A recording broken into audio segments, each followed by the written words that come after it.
Top of the morning to you. It's good to have you here, everybody. And by here, I mean the sweat. I'm Emerson Lotzia.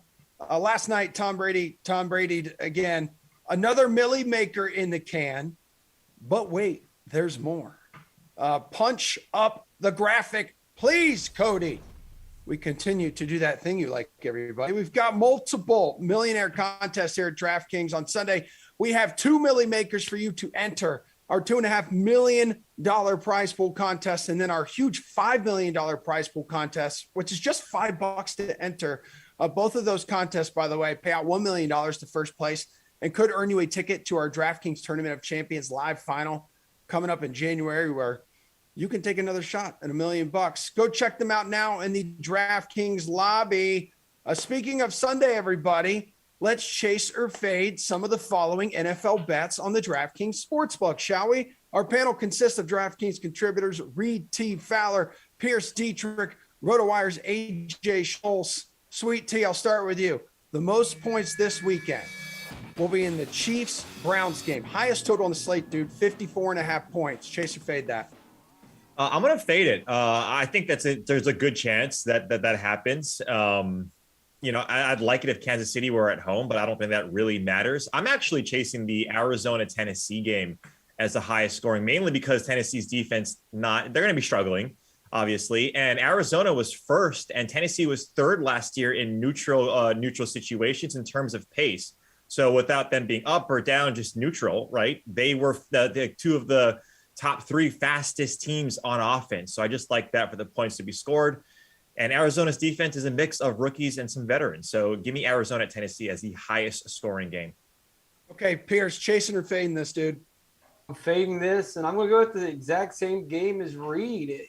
A good defense struggles to contain a healthy Kyler Murray and the Arizona offense, let alone a Tennessee defense that was one of the worst in football last season. Maybe they've improved, but even if they have, they're still going to struggle. So Arizona should be able to put up plenty of points on offense. I don't know if AJ Green's going to be much of an addition, but I imagine that they know what they're doing in Arizona. And then in Tennessee as well, Reed mentioned, they played in shootouts every single week last year. I mean, their defense did not help them out, but their offense was able to keep pace. They've added Julio Jones. So I think this one's going to be your high-scoring game of the week. Okay, AJ, how we feeling about it? Chasing or fading? I'm going to chase this one, actually. I think we're talking about 2 of the best offenses potentially in the league here. Obviously, the Chiefs, we know they're stacked. They have their firepower. The Browns have a good D. That's 100% true. But, there's so many weapons on the offensive side of the ball for them. And the Browns are certainly capable as well. Now, I will say, if there's a game that doesn't, that tops this one, it's absolutely the Arizona-Tennessee game. These guys are dead on with that. That's the other rival for this one. But I just think there's too many weapons on both sides of the ball for this one not to be the highest scoring game. All right, Pierce, 6 home underdogs this week. Which one are you chasing to cover the spread? It's the Colts. AJ and I talked about this earlier this week. Russell Wilson, he's going to struggle a little bit with this zone defense in Indianapolis. I mean, I don't think they're going to completely collapse, but if you're expecting that giant breakout, explosive Russell Wilson game, that's not going to happen. And the Colts have good defense. They've got a great offensive line. They've got offensive weapons. And the concern is Wentz, but it's just preseason. He's been a full participant in practice. And if really, if health aside, what's the concern with Wentz? Well, he played at Philadelphia. He didn't have an offensive line. He didn't really have any weapons the last couple of years. So I think that I don't understand this line, to be honest with you. I love the Colts in this game. AJ, which one are you chasing to cover the spread? Home underdog. Well, it was going to be the Indy game as well. Pierce and I are dead set on that one. But after yesterday's news, I mean, you got to look at the Raiders at plus 3.5 here. The Ravens lose another running back. And look, you sit in on those Raiders D meetings, the entire conversation is going to be focus on Lamar Jackson. Like, shut him down, get pressure on him, have some sort of contain so he can't break loose. Like, that's all you have to focus on. There's really nothing else complicated about this for the Raiders going into this game. So I absolutely love them at plus 3.5 here. Sweet T, talk to me. Yeah, AJ, knock on wood if you agree with me. Yeah, Raiders, I think I don't. I never got that with Gruden. I don't understand. Like I love both of those games. I'm actually a little bit more on the Seattle side than Pierce and AJ. I think Seattle and Russ Wilson on the road. I think that they underestimate, and I think that defense in the secondary for Indy, a little suspect, but still two really good teams that could definitely go Indy's way. I'm actually a little bit off the board, guys. Like going Cincinnati +3. Like their defense isn't great, and I know that Burrow is still on the mend. He still needs to get healthy, but I think both of these running backs are in prime spots in both Dalvin Cook and Joe Mixon, and I'm not sold on this Minnesota defense, even though they brought in some new guys and Patrick Peterson, Rashad Breeland. I'm not sold on those guys in the secondary as well. I think this Cincinnati receiving core is strong. I think their defense in Cincinnati it needs to improve. But I do think that Cincinnati +3 with the offense that they have against Minnesota's suspect defense, I'd rather take Cincy in that +3, even though right now Joe Burrow is still probably not even at like 80-85%. I like that. AJ, how about a favorite here? Favorite in any game that you are fading and think will actually lose outright? Well, it's got to be the Ravens, right? I mean, I just talked about all the reasons there, and the value you get taking the Raiders on the money line is +175, and then the same Seattle, you can get the Colts at +125 on this money line as well. You know, the Seattle defense or the Seattle offense rather is going through some changes, and I'm just not sold that week one is when they can put it all together. A couple more weeks in. Get things gelling here as they try and kind of revamp things there. I think it'll come around, but week one against a tough Indianapolis team, I think they're a good spot. But for the value you get, +175 to take the Raiders, 100%. Okay, Reed, favorite you are fading and think will lose. Yeah, so that last question, this one go hand in hand, right? And you really got to look what AJ referred to is the money line. What value can you get? And I think the Raiders are there, but I also think Cincinnati at +145 on the money line is something that you want to take a look at, right? That's really what you have to be focusing on when you're looking at fading these favorites and potentially chasing the underdogs. It's not just a spread, it's the money line, the value that you're getting. I do like Cincy's money line at +145. Okay, how about you, Pierce?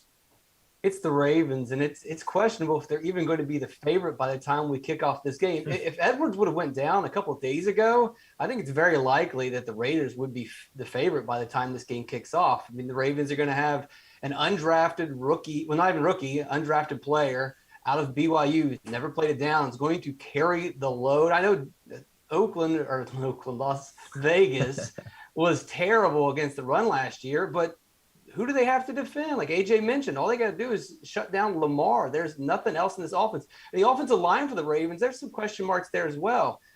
And hey, that doesn't even talk about how the Raiders have improved defensively, how the Raiders have improved their offensive line and all of the weapons that they have. Let's give the Raiders some credit. They have a decent team here as well. So it's not just the Ravens' problems.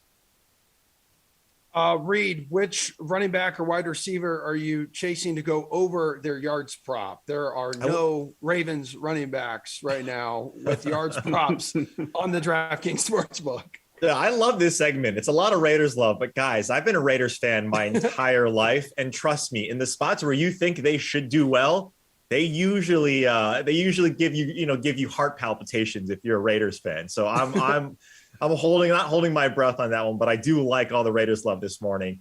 I think Julio Jones over 4.5 receptions. Look, both of these props I want to say you have to lay some heavy juice, but Julio Jones over 4.5 receptions, it's -160. I think Julio Jones as well on the DFS side is a prime spot. AJ Brown is going to be someone that a lot of people target. Julio Jones, you pay a little bit less. And Brandon Ayuk over 3.5 receptions in that Detroit game. Both you have to lay a pretty heavy juice, like I mentioned. Ayuk is at -140, but I think both of those, for me at least in this Sunday slate, are smash spots. Reed, by the way, your boy Josh Jacobs, 49.5 rushing yards. That's his prop on the DK. Well, let's not forget about Mark Andrews too. Andrews, he's going to get like 15,000 targets. Yes, that is very true. Lamar Jackson, 70.5 rushing yards is the problem. Man, I've just got all the information today. Pierce, running back or wide receiver, you're chasing to go over their yards prop. I'm going to cheat a little bit. This guy, I mean, we treat him like he's a wide receiver. Kyle Pitts, over 44.5 receiving yards, highest drafted tight end ever. You've heard his name a million times in all these podcasts and shows. If he can't get 44.5 yards, what have we been doing wasting our time? Philly, bottom third in allowing receiving yards to tight ends. They have a bottom level pass defense last season. And we've got to imagine that Ridley's going to get all the attention. So Pitts should be open. He should have a big – if he can't get 44.5, then he's a complete bust. And I don't want to hear about him ever again. AJ, let's hear from you right now. I'll stick with the Colts that we've been talking about all day, and Jonathan Taylor to go over 67.5 rushing yards. Look, if you're on the Colts to win this game at all, which I certainly am, and it sounds like Pierce is as well, this pretty much has to happen. There's no way Indianapolis can win this game without Jonathan Taylor getting at least 67.5 rushing yards. So I'm absolutely taking that. On the receiving side of the ball, I'm looking at the Jags' DJ Shark to hit over just 45.5. It's not a huge threshold. The defense, obviously, I've maligned all week. The Houston D here. He averaged 13.3 yards per catch last season. So you're talking about 4 or 5 catches from him against a really bad defense. And I think he hits that over as well. Best quarterback in the league, too, throwing him the football. That's for sure. Oh, relax over there, Raider. I really wanted to fade the Jags so that fade the favorite, but I couldn't do it. Yeah, I know you can't because you're a smart man. Lovely work, you three. You all still have work to do, so hang out. We're going to price check some of the DFS salaries on the NFL Sunday slate next. But first, allow myself to introduce myself. Catching up with NFL Hall of Famer Jerome Bettis, and naturally, we talked about quarterbacks and coaches. Your former coach, though, Bill Cowher, he was inducted into the Hall of Fame this year. He is joining you in the Gold Jacket Club. You've said before, he's the reason you yourself have been enshrined. But if you could play for any current NFL coach right now, who would it be? If there was, it would be Tomlin, Coach Tomlin. I just love the way he approaches it, his attitude. He's very direct, matter-of-factly. I love that approach. And he's got that aura, that swag that you, I was going to say love swagger for sure, for your head coach to have. So he's definitely one guy who I would love to play for. And one of the most respected coaches in the league as well. You can't find anyone who has anything negative to say about that, man. No. He commands respect from his players. You love it. And the players love him. They absolutely love him. Talking to a man, they love playing for him. And the guys who have played for him, they love having played for him. So I was one of those guys saying, man, I would have enjoyed playing for this guy. One of the biggest storylines going into this season as well is how the rookie class of quarterbacks is going to fare. So you've got Trevor Lawrence, Trey Lance, Zach Wilson, Justin Fields, Mac Jones as QBs taken in the first round of the draft. Who do you think will make the biggest impact this season and have the best overall career? Maybe they're two different guys. Yeah, that's a tough one there. I think, when you look at it, Trevor Lawrence, I think is the guy who's probably going to do the most this year, just because of the situation. He's going to be started day one. Everything is developed. Everything is supporting him. So he's going to have a certain measure of success. It may not factor into wins and losses, but he'll have some individual successes in terms of yards and touchdowns and in relationship to the other quarterbacks. But I will say this: when you look at the other quarterbacks, who's going to have the full career or the best career? I think I've got kind of two answers. I love Mac Jones. I think Mac Jones is going to be really special. Trey Lance is another guy who I'm saying they're bringing him along slowly, I think, and they have a team around him. And when you look at the young quarterbacks that are normally successful, it's the young quarterbacks who they insert into an offense that have playmakers and a team around him. So now he's able to go out there and do enough and develop at the same time. And I think Trey Lance has that opportunity in San Francisco. But I think Trey Lance is going to be a star. But I think overall, I think Mac Jones has a chance to be the best of all of them because of where he landed, the philosophy that they approach, and how they approach the game from a very cerebral aspect. And I think he has the ability to match that with his talent. Yep. Yeah. It's hard to fail when Bill Belichick is your head coach too. Like it's hard. Just listen to the man, right? Which team do you think people are sleeping on this year and could make a deep playoff run? I'm telling you guys, everybody's sleeping on the Pittsburgh Steelers. They're saying Cleveland is going to be better than them. Baltimore is going to be better than them. I am telling you this team is going to make a deep run in the playoffs because the defense is a championship defense, and so they can stop teams. And then you have an offense that needed the running game. They were very one-dimensional last year. They went out and got the best running back in the draft, insert him. Mm-hmm. All of a sudden, you're going to have a more complete offense that can now run and pass. Now, watch out. So I'm telling everybody, watch out for the Pittsburgh Steelers. Man, that's a tough opener, too. At the Bills, right off the bat. But you know what? It's at the Bills. Now you get an opportunity to right a wrong. They lost to them late last season, and they felt that, hey, this was a game we could have won. So this is a great opportunity to show everybody that, hello, here we are. We're ready to go. Yeah, and then a couple home games, and then you're off to Green Bay to face Aaron Rodgers and the Packers. How about a player you expect big things from this season? I expect big things from Saquon Barkley. I'm really looking forward to him coming back. I think he's going to be special.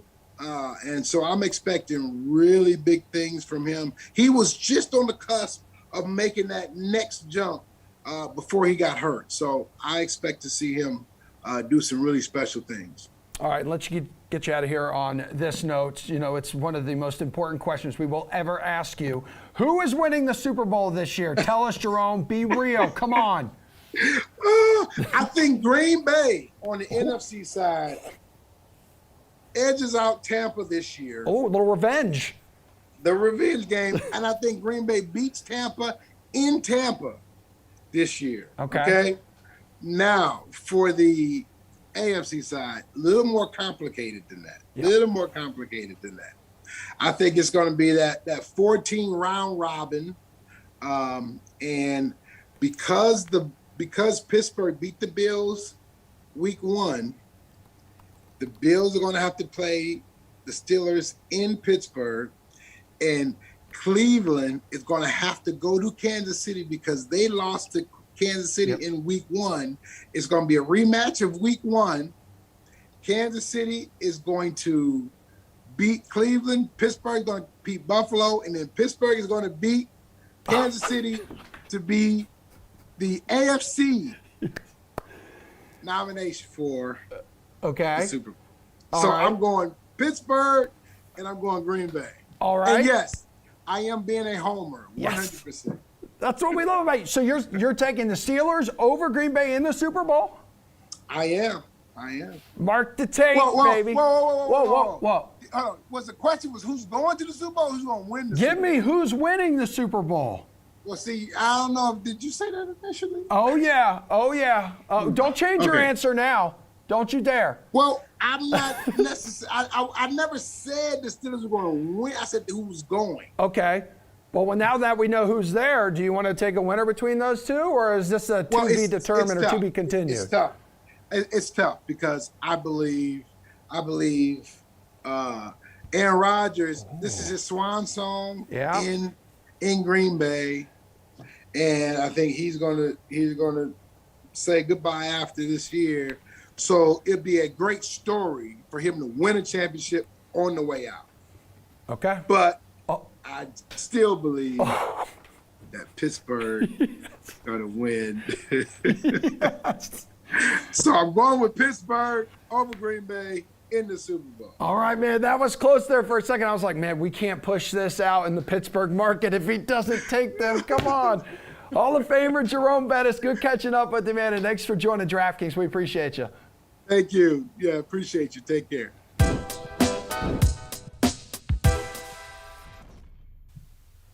All right, everybody. As the highest paid employee at DraftKings, it's time to talk salaries. Price checking on this NFL Sunday slate, the first of the 2021 season. Here to help, three of my favorite perfect peasants. DraftKings contributors, Reed T. Fowler, Jeff Ulrich, Kenny Ducey. Ducey, you steal your Wi-Fi from a next door hospital, so let's start with you. Your favorite flex play this weekend. We're talking running back, wide receiver, or tight end. Who is more than $7,500? Yeah, I didn't realize I was a peasant. That was sort of a backhanded introduction. I do like Travis Kelce quite a bit here, though, at $8,300. I'm going to utilize the tight end feature of the flex. And this is a guy that really has been the most ironclad fantasy option since the start of last year. There were only 5 times in 2020 where Travis Kelce didn't catch a touchdown. There were only 3 times where he caught fewer than 6 passes. The guy almost led the league in receiving as a tight end, finished second by just 100 yards. I love this play here. I think that he's going to continue to get run. And frankly, I mean, I think that there's so many exciting names up at running back when you look at the very high-priced options. I think that maybe Travis Kelce is a guy that gets slept on. But you look at Cleveland's defense, really, really bad last year, one of the worst teams in the league in allowing points to tight ends. I think that this is a great matchup, great time to pounce on Travis Kelce, perhaps capitalize on sort of low ownership for a guy that's, usually pretty popular. Jeff, you got about 13 guys to choose from here. Who's yours? Yeah, look, I feel like all the top running backs, the top 4 running backs, Derrick Henry, Kamara, McCaffrey, and Dalvin Cook, these guys, we could talk about any 4 of them, and you'd be right. I think it's very close. These guys all look a little bit underpriced for week 1, but for me, the option is Dalvin Cook. I think he's just ahead by a little bit here. And it comes down to part of its matchup. You've got a Cincinnati Bengals run defense, bottom 3 in terms of yards per carry allowed last season. They're really probably not going to change much in that regard. Maybe they get a little bit better. And then you've just got a guy in Dalvin Cook who, look, we know the usage is going to be there. The Minnesota Vikings, Alex Madison, when he started, it's not been good. So I think you look at the matchup, all things considered, Cook has that advantage over Derrick Henry in the PPR game. You've got a guy in Kamara working with the new quarterback, and then you've got McCaffrey. Let's give the Jets run defense a little bit of credit because Kenny's on the show. I think Cook is the best choice of those guys, and he's my top running back play as well as flex play. So. Reed, shockingly, he did not just name all 13 players he had to choose from. But he did kind of a pseudo, like all 4 running backs are viable. So he's still on brand. Get and to I your like pick, these peasants got a lot of money to spend, right? You got Travis Kelce above 8K. You got Dalvin Cook above 9,000. I'm going to save a little. I'm going to pinch some pennies here. I'm going to be like Karan and try and really save on my cash here. But it's not really saving. DeAndre Hopkins, $7,800. I think he's a fine option. Look, last 5 games of the season last year, Emerson and Peasants, he had double-digit targets, over 8 receptions in 4 of his last 5. Touchdowns weren't necessarily there. Kyler Murray was a little banged up. But I think the AJ Green acquisition, I think getting guys like Rodney Hudson over, Steve Keim did a lot of stuff in the offseason, having Rondale Moore in the draft. I think that's going to help D-Hop against this Tennessee defense. So give me D-Hop at 78. Ulrich, I say quarterback under $6,000. You say who? I said Jimmy Garoppolo. You really can't get too excited about anyone under 6K, it feels like this week. I know a lot of people are on the Joe Burrow bandwagon, but when you really go down there and start to look, which offense, which set of skill receivers has the most potential in week 1? For me, it's the San Francisco 49ers. It's a team that's favored by over 7 points against potentially the worst team in the league, potentially the worst defense in the league in the Detroit Lions. All these weapons with San Francisco finally healthy. When Kyle Shanahan has had all these guys healthy, he's been able to work magic. I think Jimmy Garoppolo and the 49ers could just come out guns blazing. And maybe Garoppolo only throws 25 times, but he might find the end zone 3 times and ends up with like 20, 25 fantasy points, which again, at 5,500 is really good. So, we can talk up all these other guys. Maybe it'll be garbage time for a guy like Burrow or maybe Zach Wilson, gets like 1 long throw. But I think the most potential is with the 49ers offense and Jimmy Garoppolo. Reed, I'm seeing Mayfield, Burrow, Jimmy G, Fitzmagic, Tua's there. Yeah, I was close on Tua. I think that's a spot that potentially over the longer range you could look at. New England's defense is coming back. They're going to be fairly stout, but I'm going to say this name not just because Kenny's on the call here. I like Zach Wilson in this matchup, especially in GPPs against Carolina's defense. I'm not sold on Carolina's defense. And look, two rookies they're starting in the secondary, and Zach Wilson and the Panthers weren't great against rushing quarterbacks. We don't know exactly how Wilson is going to be utilized here. But especially with the Crowder news that just came out, we were talking about it before we came live. I think that's huge for Elijah Moore. If you get both of these guys in a lineup, that's $8,000 less than both of these guys' flex plays for your quarterback and a wide receiver that could be in a smash spot against Carolina's defense. So I actually like Zach Wilson at $5,000 and even going on the other side of that game as well. But give me ZW there, Kenny. Kenny, yeah, wow. You and Reed on the same page? Yeah, look, I think that that's a great call with Elijah Moore. It's super talented, and I think that this could be a situation where you see him step into the starting lineup with no Jamison Crowder, and they never take him out because he plays so dang well. But this is not the team I'm going to be targeting with my quarterback. We've talked about some bad names. There's some bad quarterbacks down here. If you're going to go under 6K, you might as well go for Carson Wentz at $5,600. Yes, the same guy that was just cast off by the Philadelphia Eagles, one of the teams, one of the worst teams in the NFL. Look, Seattle was 30th in passing yards per game last year. This defense, this secondary was so bad. We saw so many middling quarterbacks have great games against them. Well, they didn't do much to add to their defense either. Not only did they lose Shaq Griffin and Quentin Dunbar in free agency, they actually get a subtraction by addition, if that saying makes any sense, with Pierre Desir joining their secondary. Look, I just don't believe in this defense whatsoever, especially their ability to defend the pass. No one is going to own Carson Wentz week one, especially with the injury concerns over the offseason. Absolutely no one. I think that he can tear it up here against a bad defense and win you $1 million. Ooh. I like that. I like winning $1 million. Reed, a running back under $5,000 who looks tasty to you. Yeah, there's a set of 4 running backs. No, I'm just kidding. The one guy that I actually do like is James Conner. Kenny talked about him earlier in the week, but he's someone that's going to get 100% of the goal line carries if it's not Kyler Murray sniping off what he does in the goal line. I think guys around him, right, James Conner and his price range are viable, but give me that touchdown upside because that's what you want from guys down here. Ulrich, Reed's coming for you today, man. What is with the James Conner? James Conner, Dude, soft J, baby. Edmonds is $100 more expensive. This is a dude who played 45% of the snaps last year and had over 50 catches. Why are we ceding the red zone carries to James Conner? Chase Edmonds has averaged over 4.8 yards per carry in the Cardinals offense the last 2 years. This is his backfield. Does James Conner come in and snipe a touchdown at some point this season? Probably. But, oh, my God, there's nobody else you even need to talk about under 5K for the week 1 slate, in my opinion, other than Chase Edmonds. Even if he only plays 60% of the snaps, we saw what he did on limited snaps last year. This is going to be a fast-paced game between Tennessee and Arizona, second highest point total. This guy is in an absolutely great spot. I don't know why he's not getting a little bit more heat, to be honest. Chase Edmonds, the only guy you need to look at under 5K, in my opinion. Kenny, under 5K, running back. Yeah, I'll give you 2 words, Jeff. Kenyon Drake. You know what that means? He is a bad running back. He is a terrible running back. And he was the guy who still managed to get the carries in that Arizona offense last year. You can take it from me. I am a Chase Edmonds expert. I am a Chase Edmonds expert, okay? I went to Fordham. I watched him play in college. Okay. And here's the thing. James Conner is my play at $4,500 because they don't want to give Chase Edmonds the ball a lot. For some reason, Cliff Kingsbury doesn't trust him. This is going to be James Conner's backfield. He's going to be the bell cow back. Chase Edmonds is going to mix in on third downs. It frustrates me. I don't understand why they won't just give him the whole offense like a Reggie Bush situation in New Orleans. Yeah. But I'm telling you, they're going to give the ball to James Conner. He's going to score the touchdowns in the goal line. Roster him. Don't be fooled by the Chase Edmonds fool's gold here. Okay, 9:30 Friday, September 10th. It hurts me. I love Chase Edmonds, but they don't use him. Goes James Conner over Chase Edmonds. Okay.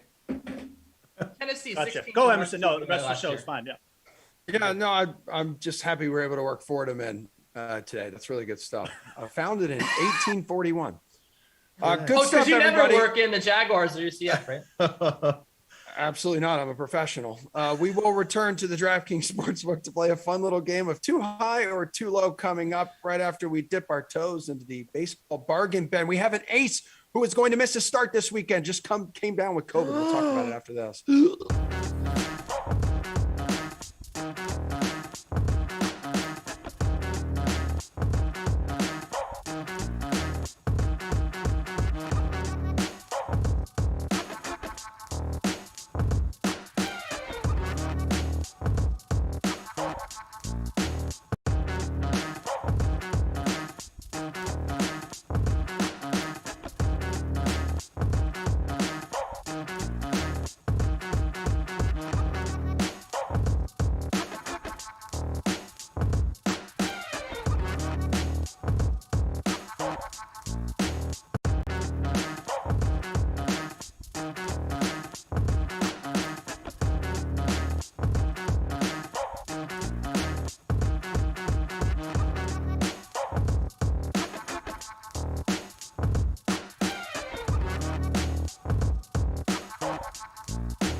All right, guys, we're going to take a little break from football because our baseball panel is going to try and help you find some value on this MLB slate. DraftKings contributors, Matt Meiselman, Nick Fryer, RotoWire's Eric Halterman. Guys, doesn't have anything to do with tonight's slate, but on Sunday for sure, just a heads up, everybody. We have breaking news. Chris Sale has tested positive. So Red Sox ace Chris Sale has tested positive for COVID-19. He will not make his scheduled start on Sunday. Keep that in mind, folks, when you are setting your lineups on Sunday. Let's start in DFS here, though. Who is your value pitcher tonight, Maddie? There are a few of them. I think this is a really intriguing slate where there are just a bunch of guys that are dramatically underpriced. And I think I'll just stick with the obvious choice here. I'm not sure if I love him for GPPs, but in cash games, Ian Anderson, 6,600 against the Marlins at home. The pricing just doesn't really make sense for him. And I get he was hurt for a while and he hasn't been great since he came back off the IL, but the matchup is just so good for him against a team that gave away most of their best hitters at the trade deadline. The Marlins really don't have a lot left.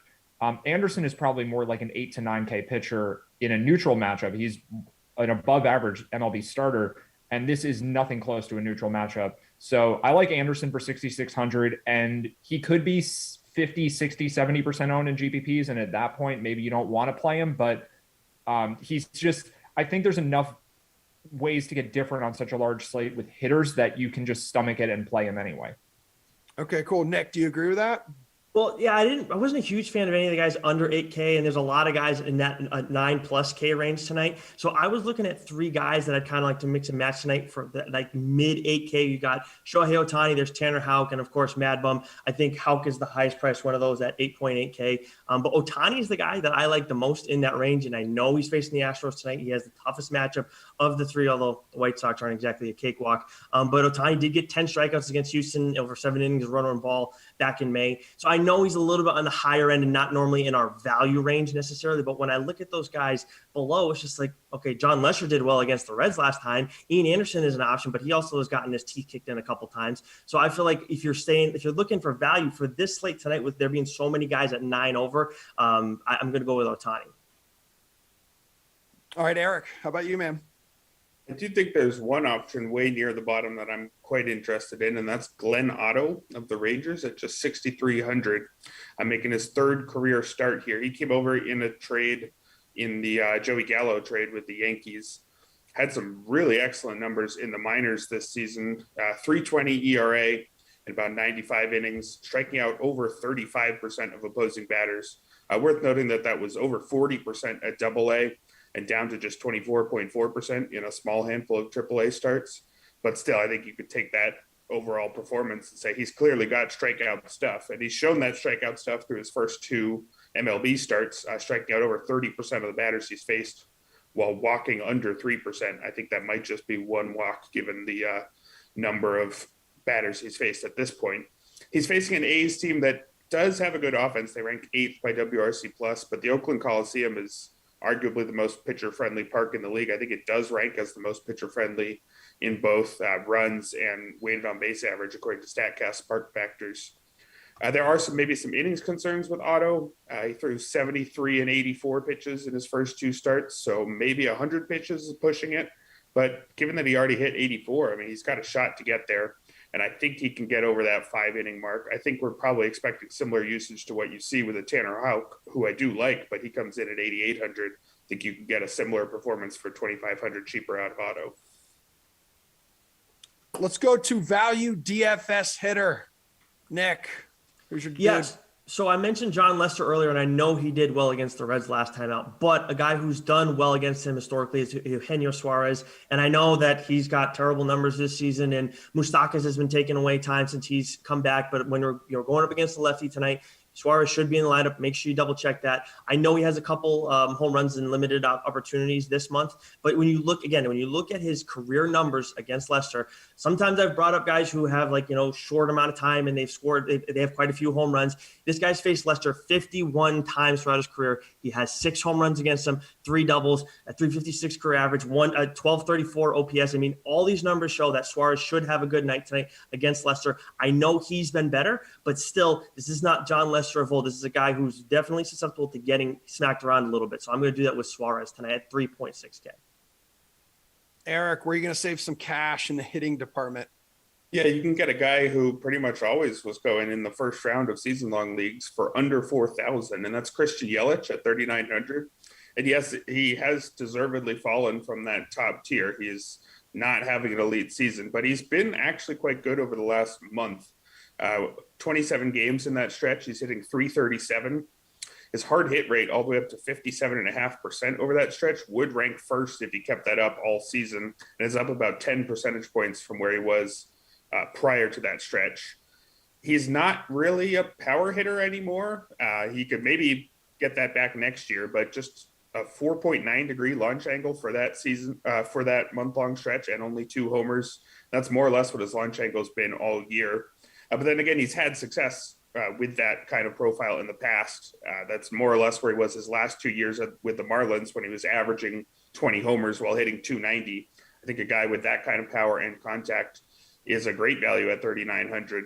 Also, given that he's not striking out like he did last year, he's striking out just 20.7% over the last month. So you get that kind of very strong contact hitter with some power going up against Eli Morgan, who's got a 5.48 ERA through 14 starts, looks mostly deserved. Fine strikeout number, more or less league average, and doesn't walk too many guys, but his ground ball rate is under 30%. So maybe even we could see a bit of power out of Yelich, something we haven't seen in quite a while. All right, Matt, bring us home here on value DFS hitter. I'm not really looking to play any of them, honestly. And I think the reason is just because of what Eric talked about with Yelich and the Brewers. The pricing there is just so soft that I think the vast majority of lineups will have some Brewers players in them, at least a guy or two, but there probably will be many, many stacks of them in the field. And then they have pitchers like Robbie Ray, Framber Valdez, the pay up options. And then maybe you mix in Ian Anderson so that you can play some more expensive hitters with that. But I just think most of the lineups look so similar that to get different, the best way that I see it is to play 2 cheap pitchers and then pay up for hitters that other people don't have. So he's not a value play, but Fernando Tatis, if you want to say he's a value play in the sense of he won't have ownership, that's why I like him. Tatis is very expensive, and he has probably an average matchup against Julio Urias, platoon advantage, but it's a good pitcher. I just think that whole game, though, goes way overlooked, and there's so much power from both sides of the Padres and the Dodgers that I think my preferred strategy for tonight is just trying to get cheap at pitcher and play some of those guys. Before you guys take off, Eric, start us off here. We're going to go over to the DK Sportsbook really quick. A bet with plus odds to return a little bit of cash. Yeah, this is going to involve me going against one of Matt's guys from earlier, but I like Miami at plus 165 over Atlanta. And that's because I am not trusting Ian Anderson these days.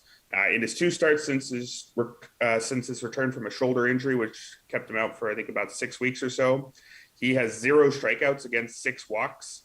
That couldn't be much more worrying signs there. And even over the course of the season, he does have a 3.61 ERA, but his strikeout rate is down to 22.2% after sitting at near 30% last year. So I don't think Anderson is all that scary. And again, I'm quite worried about his last few starts. On the other side, Trevor Rogers has been one of my favorite pitchers this season. 2.52 ERA may flatter him a bit, but he's striking out 28% of opposing batters with about league average walk rate and a little bit below league average ground balls, but nothing worrisome at all. And those whiffs could definitely carry him like they have pretty much all season. His past 4 starts haven't been all that good, but they're not nearly as bad as what Anderson's have been. 4.24 ERA over that stretch. He did just miss a month in the middle of that run due to a family medical emergency. I think both his parents had pretty severe case of COVID-19.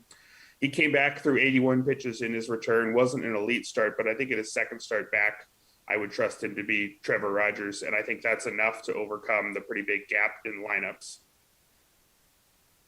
Guys, we're running a little tight on time, so let's hustle up these last couple answers. Matt, what do you got?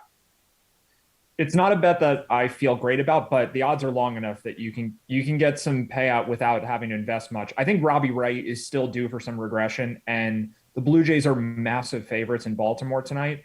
And just at a certain point, we may have to admit that Ray actually is deserving of being a Cy Young candidate, but I still don't really buy it. And there's just so much, it's just such a large line. The Orioles are getting it north of plus 200, I think close to plus 250 now.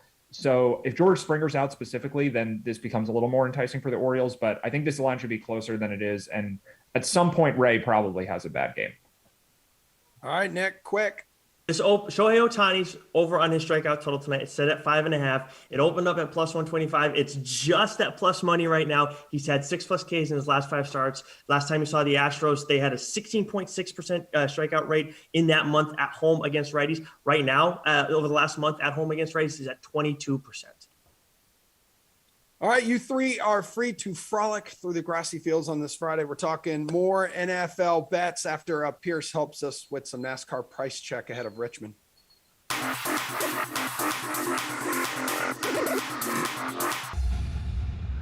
Welcome to the Price Check. I'm Pierce Dietrich. Let's look at the salaries for Richmond, whose salary jumped up this week. Chase Elliott, $9,200 up to $11,200. Strange price fluctuations this week. His starting position does not justify this price tag. Maybe there's a moth in the algo. Denny Hamlin, $9,500 up to $10,400. Fast last week, but he needed strategy to win. Fast in the last Richmond race, but he choked on the final restart. Christopher Bell, $8,700 up to $9,600. The price seems high, but he's earned it. He's been good in this package. He's been good at the short, flat tracks. Whose salary dropped this week? Brad Keselowski, $10,400 down to $9,300. Another strange price. He won at Richmond last fall. He almost won the last short flat track at New Hampshire. Ryan Preece, $6,600 down to $5,800. Slightly strange price. Yes, his starting position is unappealing, but he's supposed to be a good short flat track racer. Martin Truex Jr., $11,000 down to $10,200. An absolute shocker of a price tag. He almost won last week at Darlington. He almost won the last race at Richmond. No one's been better at Richmond. No one's been better in this package. Favorite play of the week, Eric Almirola, $7,500. He won the last short flat track race at New Hampshire. In the last race at Richmond, he finished 6th. In the Richmond race before that, he finished 8th.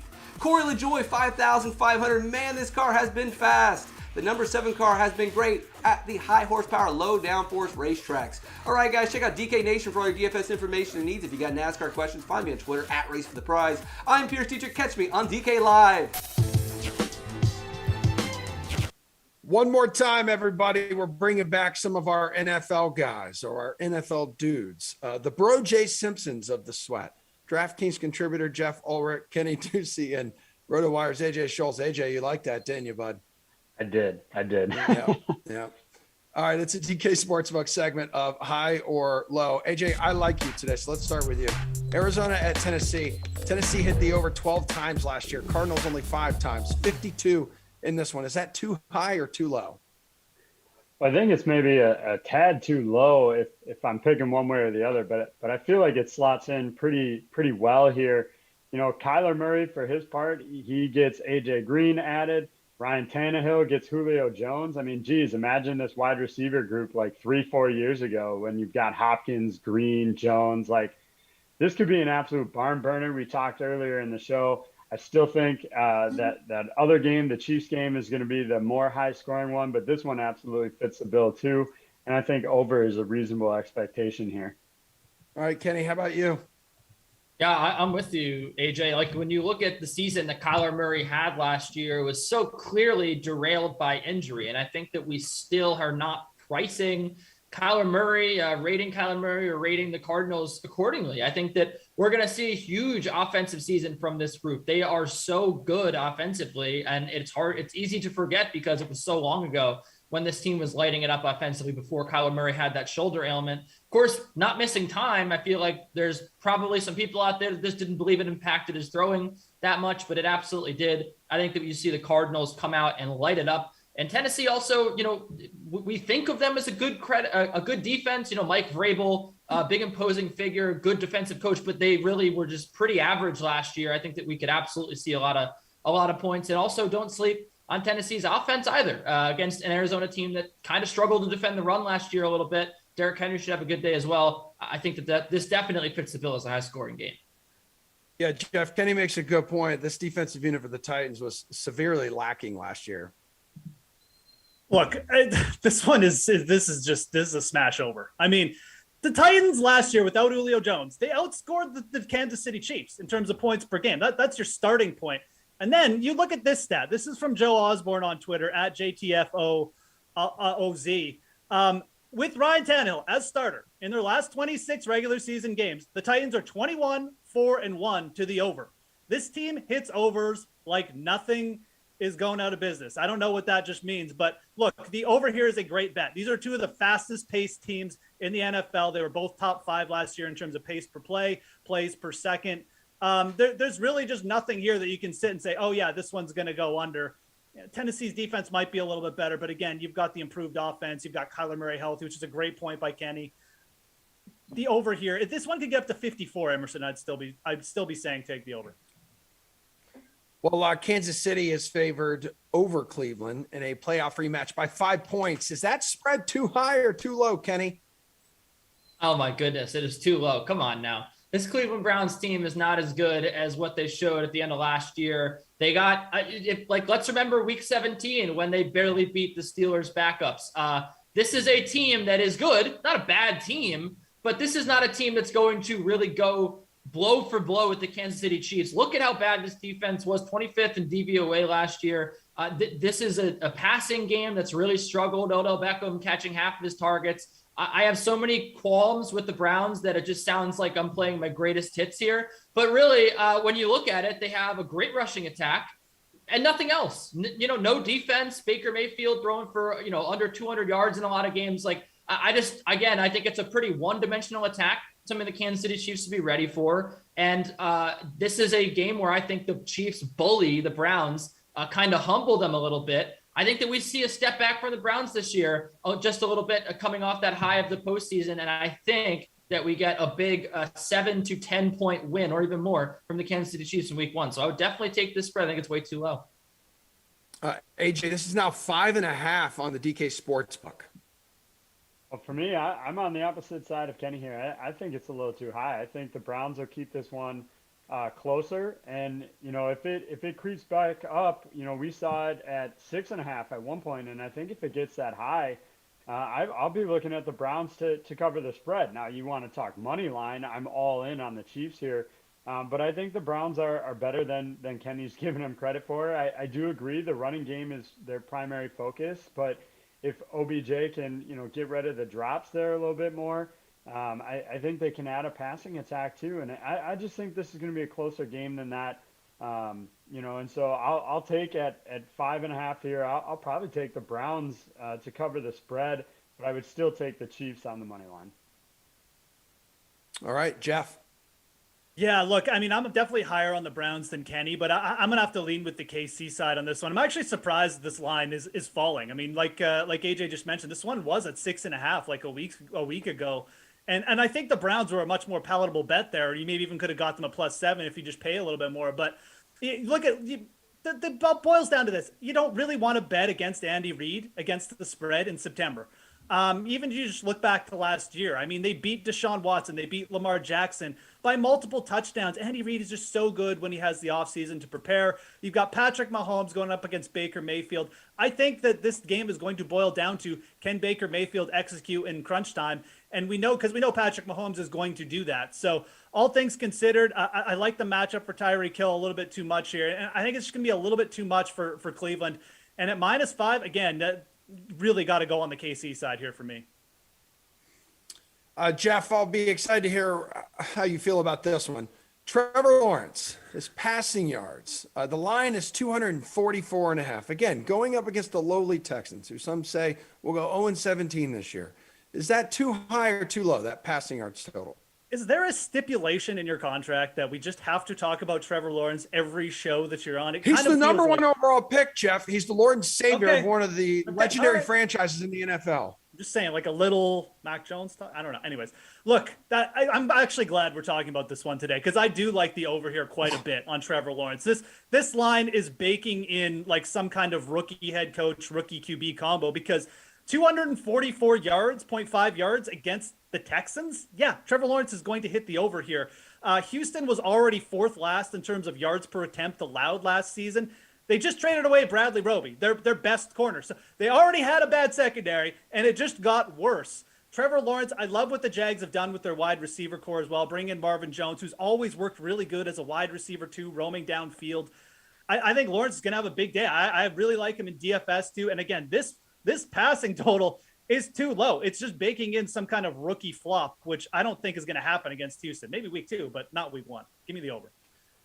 All right, AJ, you hammering that too? Oh, 100%. And I will take almost every Jags over you can get in this on the DK Sportsbook today. Trevor Lawrence for sure. James Robinson over 68.5 rushing yards. I'll take that. Trevor Lawrence over 16.5 rushing yards. I'll take that too. DJ Shark, we talked earlier on the show, over 45.5 receiving yards. I'm on that one as well. I'll even take James Robinson over 18.5 receiving yards on his own. Literally give me all the Jags overs all day in this game, in part because I do think their offense is better, but primarily because this Texans defense is just going to be that bad. Kenny, I saw you nodding your head in agreement here, because that would be the smart thing to do. Yeah, I think that a lot of those overs could hit. I think that the Trevor Lawrence rushing yards over is a good one. The receiving yard over for James Robinson. But I will make a case here for the under for Trevor Lawrence. I know that this is a low line, and I'm definitely going out on a limb by saying it. But look, I think when you have a rookie quarterback in his first game and a rookie head coach, I don't think it's necessarily a flop that's baked in, but more so, the game plan could be really run heavy. There should be no reason why the Jaguars, throw the football 60% of the time here with a running back as experienced and as talented as James Robinson against a team that's just, there's holes everywhere on this Texans defense. I think that the Jaguars could jump out to a lead early and then just run the football, run the option with Trevor Lawrence. I just think we don't really know what the game plan looks like. It could be a very run heavy game plan, and we could look like, fools. I mean, Baker Mayfield is a talented quarterback, right? But so I don't think his passing yardage is a really good indicator of how good he is. It's more about the game plan for Cleveland. We could see something similar unfold in Jacksonville. Really don't know what Urban Meyer's going to do. I don't think anyone knows what this guy's going to do. He could be the worst coach in the NFL, or he could be one of the 5 best. I just think there's a ton of outcomes here for the Jaguars this season, but I would probably side with the under here just on a whim. I think that, there could be a very easing in process for Trevor Lawrence here. What's going on with you, man? Nothing. I think that maybe they want to take it slow with Trevor Lawrence. That'd be the smart decision, right? You got him under contract for 4 years.